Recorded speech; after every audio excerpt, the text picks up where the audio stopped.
Hello दोस्तों, नमस्कार। मैं अनिल इंडियन एक बार फिर से अपने यो डिजिटल ऑनलाइन चैनल में आपका हार्दिक स्वागत, अभिनंदन एवं वंदन करता हूं। दोस्तों, 8 से 9 दिन के क्लासों में हमने 2 चैप्टर को मेंटेन किया। पहला चैप्टर यूनिट एंड डायमेंशन, दूसरा चैप्टर मोशन। आज हम तीसरा चैप्टर लेकर आपके सामने अपने उपस्थिति को रखा है, जो कि यह चैप्टर सिर्फ 1 दिन का है और इस चैप्टर से आपको हर एक एग्जाम में 1 से 2 नंबर देखने को मिल जाएंगे। तो आइए हम आपसे यह जानना चाहते हैं, बल क्या होता है। What is force? बल क्या होता है? वह बाह्य कारक जो किसी भी वस्तु के स्थिति में परिवर्तन ला दे। वह बाह्य कारक जो किसी भी वस्तु के स्थिति में परिवर्तन ला दे, उसी को हम बल कहते हैं। जैसे ये हमारा व्हाइट बोर्ड है, अगर ये बोर्ड यहां पर है, इस पे मैं अब बाह्य कारक सपोज, अब मेरा जो बाह्य कारक ये मेरा बल हुआ, अब मैं इस पे अप्लाई करता हूं अपने बल को और इसे इसकी स्थिति से परिवर्तन ला दे। या जैसे देखो, अभी ये ऐसे स्थिर है, हिला डुला दिया, हिलने डुलने लगा, इसको उठा के हम वहां कर दिए, तो इसका स्थिति क्या था? यहां बने रहना। लेकिन किस बाह्य कारक के कारण ये हिलने डुलने लगा? किस बाह्य कारक के कारण ये यहां से वहां चला गया? वह बाह्य कारक बेटा फोर्स होता है। अर्थात यही बाह्य कारक हमारा क्या होता है? फोर्स होता है। किसी वस्तु पर हम काम करना चाहते हैं, जैसे हमें यहां से 2 किलोमीटर साइकिल के थ्रू जाना है, तो हम उस पर बल लगाते हैं। बल के जरिए हम यहां से वहां पहुंच जाते हैं। जो बल होता है ये हमारा कई प्रकार का होता है, लेकिन हम आपको जनरल साइंस के अकॉर्डिंग अपने तरीके से क्लासिफिकेशन करके बताएंगे। और जो यहां पर इंपॉर्टेंट होगा point of view of exam, वही मैं आपको कराऊंगा, बाकी मैं आपको समझा दूंगा। हमें लगता है कि लेक्चर ज्यादा लेंदी हो जाता है या ज्यादा आपके लिए बोले तो टाइम टेकन हो जाता है, इसलिए हम उसी चीज को मेंशन करवाएंगे अब जो आपके लिए बहुत ही इंपॉर्टेंट हो। या तो आप अपनी सलाह मुझे दीजिएगा, हर एक चैप्टर का बेसिक से लेके अंत तक आपको करवाएं, या एग्जाम के पॉइंट ऑफ व्यू से करवाएं। तो दोस्तों, आज आपकी फीडबैक अगले क्लासेस को निश्चय करेगा कि हमें किस अकॉर्डिंग से पढ़ाना है। तो आइए अब हम आगे बढ़ते हैं। तो बल का डेफिनेशन लिख लीजिए हिंदी मीडियम वाले बच्चे। वह बाह्य कारक जो किसी भी वस्तु के विद्यमान अवस्था में, वह बाह्य कारक जो किसी वस्तु के विद्यमान अवस्था में परिवर्तन कर देता है अथवा करने का विरोध करता है, उसे हम बल कहते हैं। एक बार फिर से सुनिएगा। वह बाह्य कारक जो किसी भी वस्तु के विद्यमान अवस्था में परिवर्तन कर देता है या परिवर्तन करने का विरोध करता है या परिवर्तन करने का प्रयास करता है, उसे हम क्या कहते हैं? बल कहते हैं। अब हमने कहा परिवर्तन करने का प्रयास। ये बॉल है, अगर हम इस पे फोर्स लगाएं, क्या ये अपनी जगह से हिल जाएगा? नहीं हिलेगा। अर्थात मैं प्रयास तो कर रहा हूं इस पे अपनी फोर्स लगाकर, लेकिन ये अपनी जगह स्थिर बना हुआ है। अर्थात ये हमारे ऊपर हमसे ज्यादा फोर्स लगा रहा है, जिसके कारण ये बॉल यहीं का यहीं पर पड़ा हुआ है। अब हम अगले क्रम में आगे बढ़ते हैं। मात्रक, इसका मात्रक क्या होता है? जैसे कि आपको ऑलरेडी बता दिया गया है, लेकिन मैं बार बार मात्रक को लेकर और बीमा को लेकर जहां जहां भी हमें आएंगे वहां वहां आपको मेंशन कराते चलेंगे, जिससे कि आपको रिकैप होता रहेगा। इसका मात्रक होता है बाबू पहले इसका सूत्र लिख लो। सूत्र तो आप जानते हैं, F = ma। अब मात्रक होता है किलोमीटर मीटर प्रति सेकेंड स्क्वायर, किलोग्राम मीटर प्रति सेकेंड स्क्वायर और न्यूटन। और मैंने पहले भी बताया है 1 न्यूटन बराबर 10⁵ डाइन, अर्थात बल का फार्मूला हुआ, बल का मात्रक यूनिट हुआ, बल का जो 1 न्यूटन बराबर कितने, दूसरे पद्धति में उसका मात्रक क्या होता है, ये हुआ। अब इसका अगर हम डायमेंशन पूछे आपसे बीमा, तो mLt-2, इसे आप भली भांति जानते हैं, किलोग्राम का m, मीटर का l और सेकेंड का t होता है। और नीचे लिखिएगा it is a vector quantity, यह एक सदिश राशि है, यह एक सदिश राशि है, यह एक सदिश राशि है। अच्छा, आइए मैं आपको 1-2 क्वेश्चन करा देता हूं फोर्स से रिलेटेड।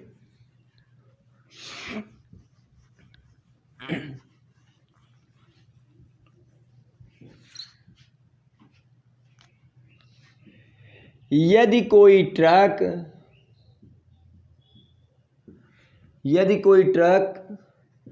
10 मीटर प्रति सेकेंड स्क्वायर के वेग से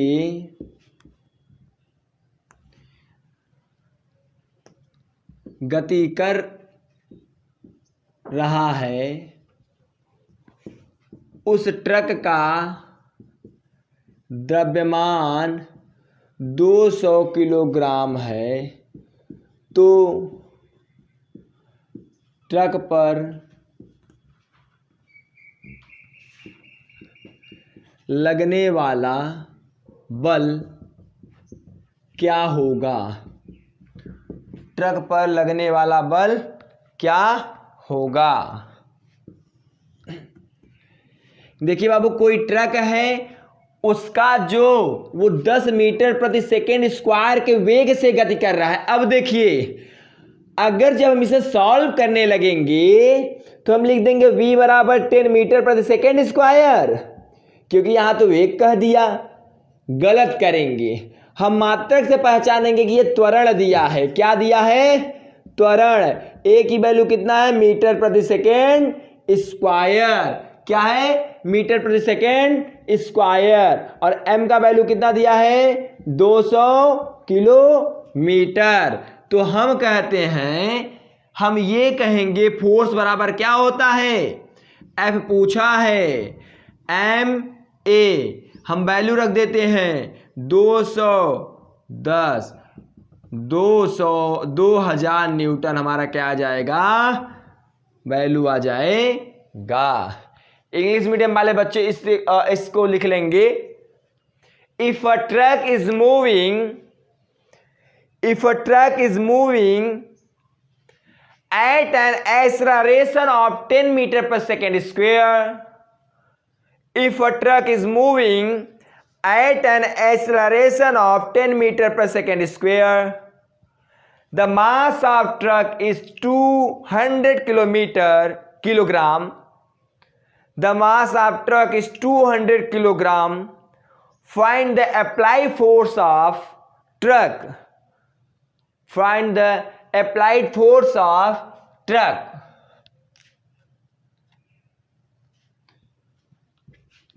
ठीक है, हम इसे उतार लेंगे। ठीक है, आइए हम आपको दूसरा क्वेश्चन कराते हैं, और इस क्वेश्चन को आप थोड़ा ध्यान दीजिएगा कि क्या हो रहा है, क्योंकि मोशन वाले चैप्टर में मैंने ऑलरेडी इसका उपयोग बताया है। लिखिए, यदि कोई कार समान वेग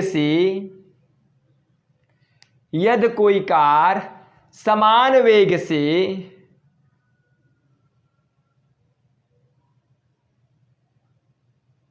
गति कर रहा है, तो कार के इंजन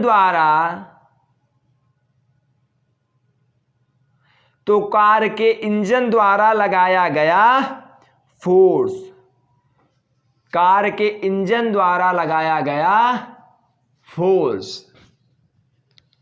क्या बोला मैंने? यदि कोई कार समान वेग से गति कर रहा है तो कार के इंजन द्वारा लगाया गया फोर्स। समान वेग कहा है, मतलब जो वेग है, मान लो 2 किलोमीटर 3 की स्पीड में, 4 की स्पीड में, 40, 10, 50 जो भी चलेगा वो एक समान वेग से चलेगा। अगर 10 चल रहा तो 10 ही चलेगा। तो अगर आपको कंफ्यूजन होगा तो समान वेग के पास लिखना 2 मीटर प्रति सेकेंड -1, ऐसे करना, ऐसे करके, या 2 मीटर सेकेंड इनवर्स कर लेना। और नहीं भी करना है तो कोई दिक्कत नहीं है, वैल्यू से मुझे कोई मतलब है ही नहीं। देखिए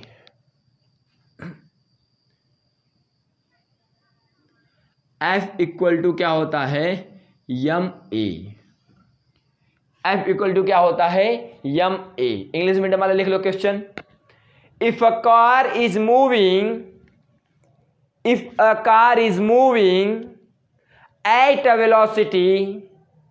at a same velocity,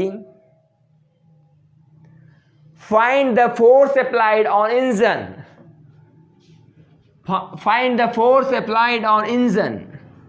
देखिए हमने आपको, अब इस पे अगर कोई पूछेगा तो हम कह देंगे बाबू इसका मान 0 आएगा, वो 0 न्यूटन का बल लगा रहा है। अब आप कहेंगे सर पागल हो गए आप।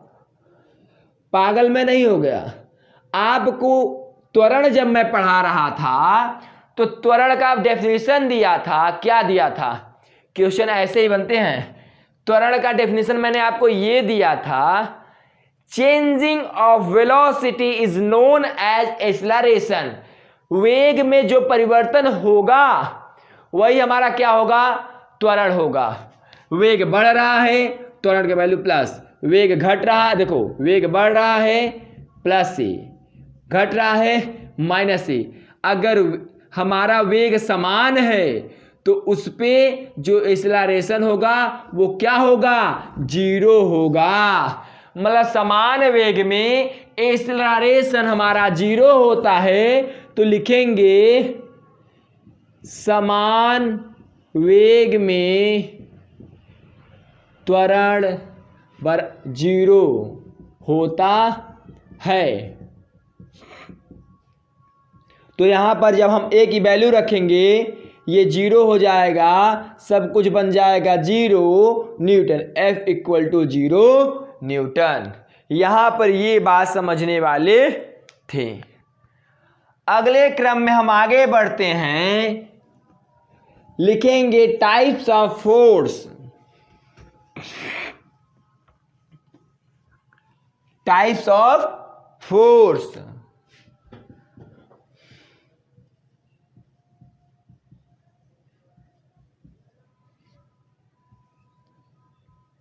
Types of force Babu, it is 2 types, mainly 2 types का होता, कई प्रकार का है। आप ये ना कहिए सर गलत पढ़ा दिए, सर आप 2 बता दिए, होता तो 4 प्रकार का है। हम 2 प्रकार पहले मेनली से 2 प्रकार में रख दे रहे हैं और दोनों प्रकार के अलग अलग कैटेगरी में डिवाइड कर देते हैं कि इस कैटेगरी में कौन सा फोर्स आएगा, इस कैटेगरी में कौन सा फोर्स आएगा। ठीक है, तो पहला होता है संपर्क बल अर्थात कांटेक्ट फोर्स। दूसरा होता है असंपर्क बल, नॉन कांटेक्ट फोर्स। देखो अब ये कई प्रकार का होता है, जैसे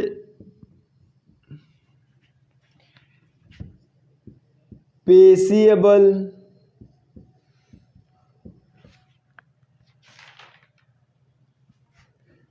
घर्षण बल।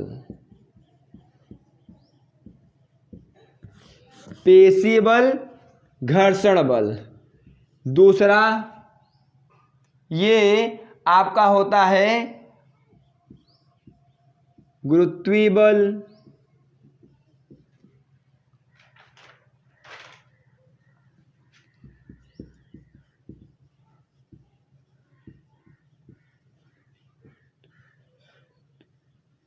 वैद्युत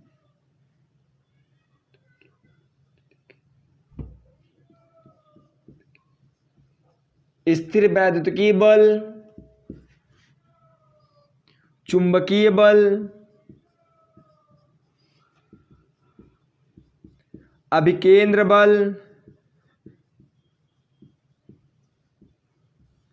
अपकेंद्र बल। देखिए हमने अपने अकॉर्डिंग फोर्स को दो प्रकार में डिवाइड किया, संपर्क बल, असंपर्क बल। संपर्क बल हमने बताया दो प्रकार का होता है। कितने प्रकार का होता है? दो प्रकार का। और भी प्रकार के होते होंगे, और भी प्रकार के होते हैं, तो हमें यहां ये पढ़ना ही नहीं है क्योंकि इसका कोई उपयोग हमारे कॉम्पिटिटिव एग्जाम में है ही नहीं। But I will make you understand what is this all. मैं आपको ये समझा दूंगा ये है क्या।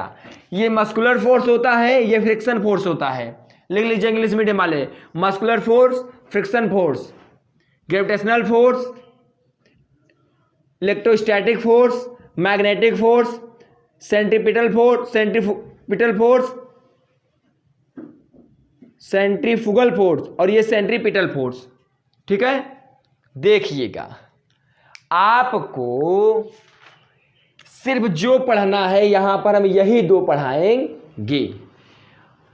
देखिए गुरुत्वीय बल जब आप ग्रेविटेशनल चैप्टर पढ़ेंगे तो वहां हो जाएगा, जब आप इलेक्ट्रोस्टैटिक पढ़ेंगे तो वहां पर ये हो जाएगा, और जब आप मैग्नेटिक पढ़ेंगे तो वहां पर ये हो जाएगा। अर्थात इन तीनों को हम एक अलग अलग चैप्टर में मैनेज करेंगे। तो यहां पर टाइम वेस्ट करने का कोई मतलब नहीं है। इन फोर्स का कोई उपयोग या इनसे कोई क्वेश्चन रिलेटेड नहीं बनते हैं तो इसको भी हम नहीं पढ़ेंगे। क्वेश्चन जो फोर्स से बनता है यहां से बनता है। तो देखिए आप हेडिंग डालेंगे अभिकेंद्रीय बल, सेंट्रीपिटल फोर्स। हेडिंग डालिएगा अभिकेंद्रीय बल, सेंट्रीपिटल फोर्स। उसके पहले मैं आपको पेशीय बल, मस्कुलर फोर्स क्या होता है ये बता देता हूं। जब कोई बल, ऐसा बल जो हमारे मांसपेशियों द्वारा कार्य किया जाए, ऐसा बल, ऐसा कार्य जो हमारे मांसपेशियों द्वारा किया जाए या मांसपेशियों द्वारा उस पर बल अप्लाई किया जाए, फोर्स लगाया जाए, उसे पेशीय बल कहते हैं। जैसे साइकिल चलाना हुआ तो हम पांव से साइकिल चलाते हैं, पैर से चलाते हैं, तो पैर हमारा मस्कुलर फोर्स, मतलब हम अपने मस्कुलर के थ्रू उस पर बल अप्लाई कर रहे हैं। समझ में आया आपको? इसी प्रकार कार को चलाना, घोड़े को हाँकना और कुएं से पानी खींचना, ये सब हमारे मस्कुलर फोर्स होते हैं। और ये कांटेक्ट फोर्स भी है। देखिए क्या साइकिल पे, अगर साइकिल के पैडल पे हम पैर नहीं मारेंगे क्या साइकिल ऑटोमेटिक चलने लगेगा क्या? अर्थात साइकिल का कांटेक्ट, साइकिल का पैडल का कांटेक्ट आपके पैर के फुट से है। अगर हमें कुएं से रस्सी के थ्रू पानी खींचना हुआ, अगर हम रस्सी पर बल नहीं लगाएंगे अपने हाथों द्वारा तो क्या पानी बाहर आएगा? नहीं आएगा। मतलब रस्सी और हमारे हाथ के द्वारा एक कांटेक्ट फोर्स लगाया गया। दूसरा होता है फ्रिक्शन फोर्स, घर्षण बल। कोई वस्तु जब हम मेज पे रख देते हैं या मेज पे ऐसे रख के कॉपी को हम ऐसे ठेल दे, मान लीजिए मेज पे हम अपने कॉपी रखते हैं और कॉपी को ऐसे ठेल देते हैं, पुश कर देते हैं, कुछ देर जाने के बाद रुक जाता है। क्यों? Because of friction force, because of friction force. क्योंकि हमारे कॉपी का जो निचला भाग है और जो टेबल का टच हुआ वाला भाग है, ऊपर वाला भाग, उन दोनों के बीच एक फ्रिक्शन फोर्स लगता है जो गति का विरोध करता है। इसीलिए कॉपी हमारा बल जिस अपेक्षा में लगता है उसके ऊपर उतना दूर नहीं जा पाता। जैसे कि हम बॉल को लुढ़का देते हैं, बॉल आगे जाके रुक जाता है, जमीन और बॉल के बीच में फ्रिक्शन फोर्स लगता है। और इन तीनों पर टाइम वेस्ट करने का कोई मतलब नहीं, और ये तीनों आप अलग अलग चैप्टर में पढ़ेंगे। आप हेडिंग डालेंगे सेंट्रीपिटल फोर्स, अभिकेंद्रीय बल। थोड़ा इंक डाल लेते हैं, तब से आप हेडिंग डाल लीजिए।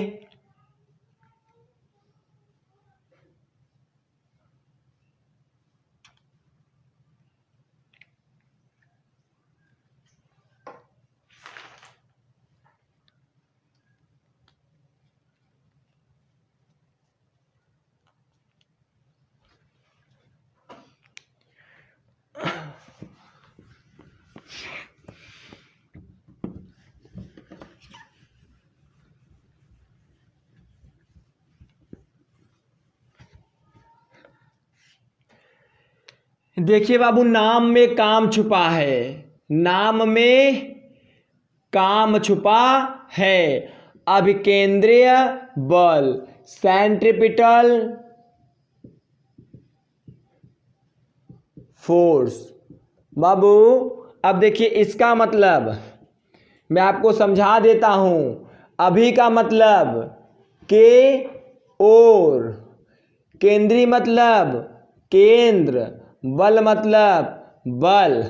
देखो भैया, केंद्र की ओर मतलब केंद्र के ओर लगने वाले बल को अभिकेंद्रीय बल कहते हैं।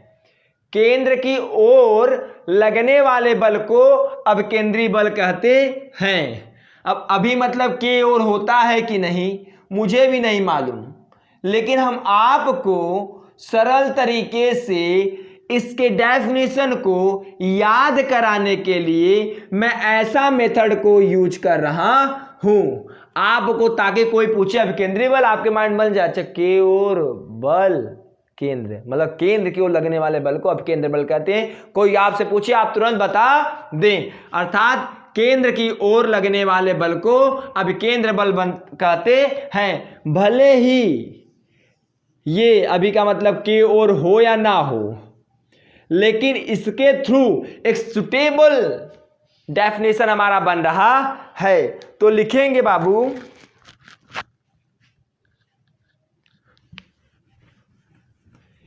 केंद्र की ओर लगने वाले बल को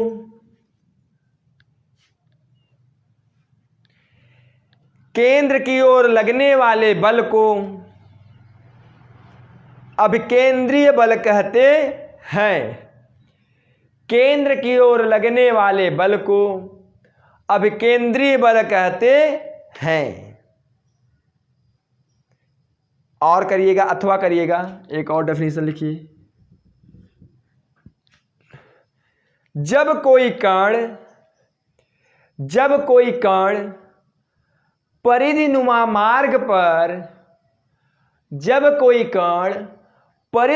मार्ग पर गति करता है तो केंद्र की दिशा की ओर एक बल लगता है। केंद्र की दिशा की ओर एक बल लगता है, जिसे अभिकेंद्रीय बल कहते हैं। एक की पॉइंट लिखिएगा, एक की पॉइंट। आपको वृत्तीय गति मैंने बताया है, अब देखिए यहां पर वृत्तीय गति काम आएगा। लिखिएगा की पॉइंट में, जहां पर भी गोल घूमने की बात आ जाए, जहां पर भी गोल घूमने की बात आ जाए, वहां पर उत्तर हमारा अभिकेंद्र बल होगा। जैसे कि एग्जाम में आप बैठे हैं और वहां पर फोर्स के विषय में पूछा हुआ और आपको क्वेश्चन से यह समझ में आ रहा है कि यहां पर क्वेश्चन गोल मतलब वृत्तीय गति की बातें कर रहा है, तो उसमें आप तुरंत अगर बल से रिलेटेड है तो अभिकेंद्र बल को पीट देंगे। तो लिखिएगा इंग्लिश मीडियम वाले बच्चे, a force that acts on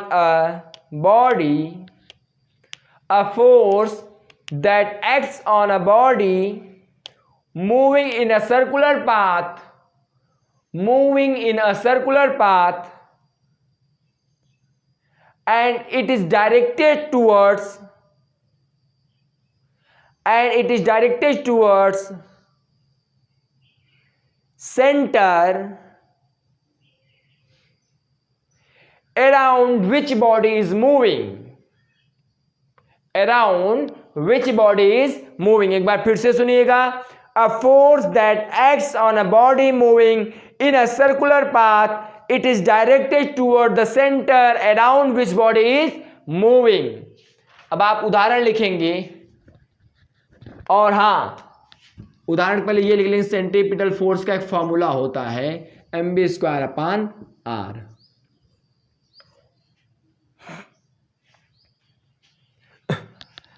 अब हम लिखेंगे एग्जाम्पल, क्या लिखेंगे?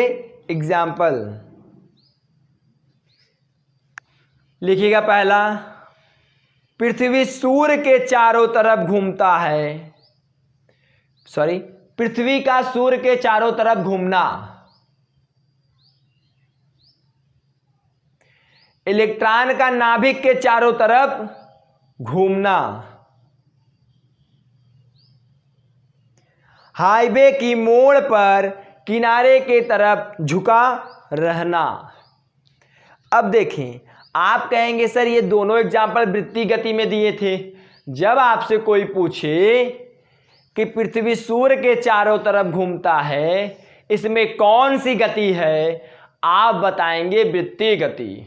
अगर कोई बोले पृथ्वी और सूर्य के बीच जो बल लग रहा है, जो फोर्स लग रहा है, जिसके कारण वो वृत्तीय गति कर रहे हैं, अपने अस्तित्व में बने हुए हैं, वो किसके कारण है? तो आप बोलेंगे अभिकेंद्र बल के कारण। समझ में आया? चलिए हेडिंग डालिए अपकेंद्र बल। अपकेंद्र बल, अपकेंद्र बल।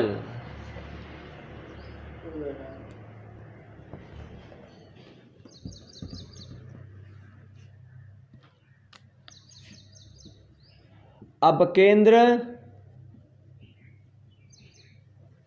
Centrifugal force, centrifugal force.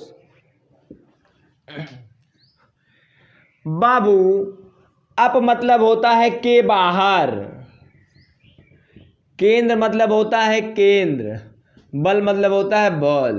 मतलब केंद्र के बाहर की ओर लगने वाले बल को अपकेंद्र बल कहते हैं।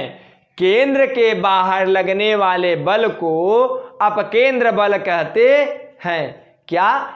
केंद्र के बाहर लगने वाले बल को अपकेंद्र बल कहते हैं। तो आप हेडिंग डालिएगा अपकेंद्र बल, सेंट्रीफ्यूगल फोर्स, और आप लिखिएगा डेफिनेशन। केंद्र के बाहर की ओर लगने वाले बल को, केंद्र के बाहर की ओर लगने वाले बल को अपकेंद्र बल कहते हैं। अपकेंद्र बल कहते हैं। और अथवा करके लिखिएगा। जब कोई कण किसी वृत्ताकार मार्ग पर घूमता है तो,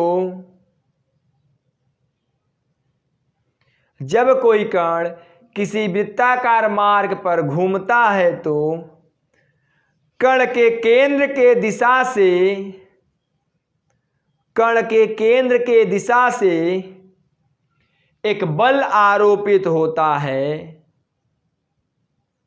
जो उसे सीधी रेखा में ले जाने का प्रयत्न करता है, जो उसे सीधी रेखा में ले जाने का प्रयत्न करता है। इंग्लिश मीडियम वाले बच्चे लिख लेंगे, द फोर्स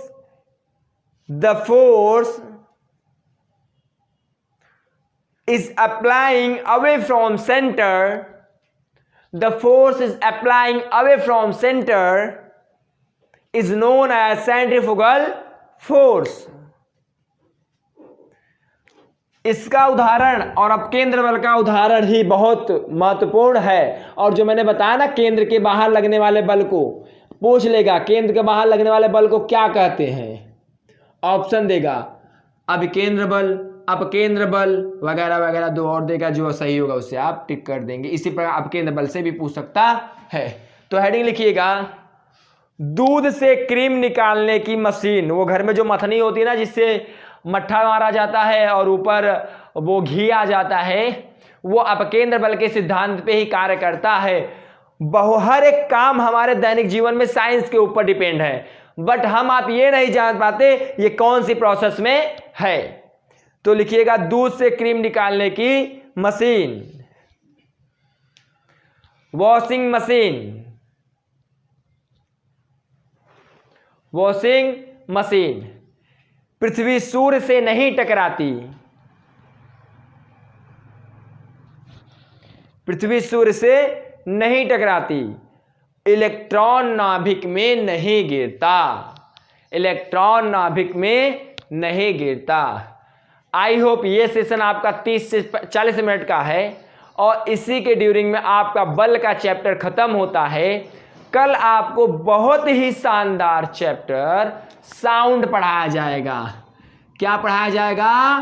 साउंड। क्या पढ़ाया जाएगा बाबू? साउंड। तो कल भी आप बने रहिएगा। आशा करता हूँ ये सेशन आपको बहुत ही अच्छा लगा होगा। अगर आपको सेशन अच्छा लगा तो चैनल को लाइक शेयर सब्सक्राइब करना ना भूलें। Thank you, all the best.